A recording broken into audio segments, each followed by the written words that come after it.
আজকের প্যানকেকটা এত মজা হয়েছে। বিকালে বাচ্চাদেরকে পড়াচ্ছিলাম, পড়ানোর পরে ওদের খিদা লেগেছে। তখন ভাবলাম প্যানকেকটা বানিয়ে দেই, ওদের পেটটা ভরবে, মজাও লাগবে। তারপর বানাতে গেলাম, আমার ছেলেও আমার সাথে গেল যে মা আমিও বানাবো।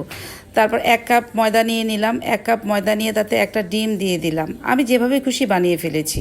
তারপর 1 কাপের চেয়ে একটু কম চিনি দিলাম, 3 চামচ ঘি দিলাম, দিয়ে তারপর তাতে হার্শেজ আমি দিয়ে দিলাম, হার্শেজ চকলেট লিকুইডটা দিলাম এখানে প্রায় 1 টেবিল চামচ পরিমাণে, দিয়ে ভালো মতো মিশিয়ে নিলাম। তারপর এখানে 1 কাপের থেকে একটু কম পরিমাণে দুধ দিয়ে দিলাম, যদিও 1 কাপই পুরোপুরি দিয়েছি।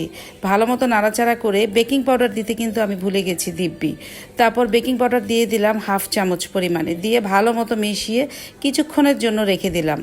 কিছুক্ষণের জন্য তো আমার ঘরে রাখা যায় না, বাচ্চারা আছে, মা তাড়াতাড়ি করো তাড়াতাড়ি করো। তারপর 1 চামচ করে প্যানে বসিয়ে দিলাম, দিয়ে দিলাম লিকুইড। দেওয়ার পরে এগুলো হতে খুব বেশি হলে 1 থেকে 1.5 মিনিট সময় লাগে। তারপর একটা করে হচ্ছে আর আমি নামাচ্ছি। কিসে সুন্দর কালার আসছিল। তারপর যখন প্লেটে নিলাম দেখতে খুবই ভালো লাগছিল, মাশাল্লাহ।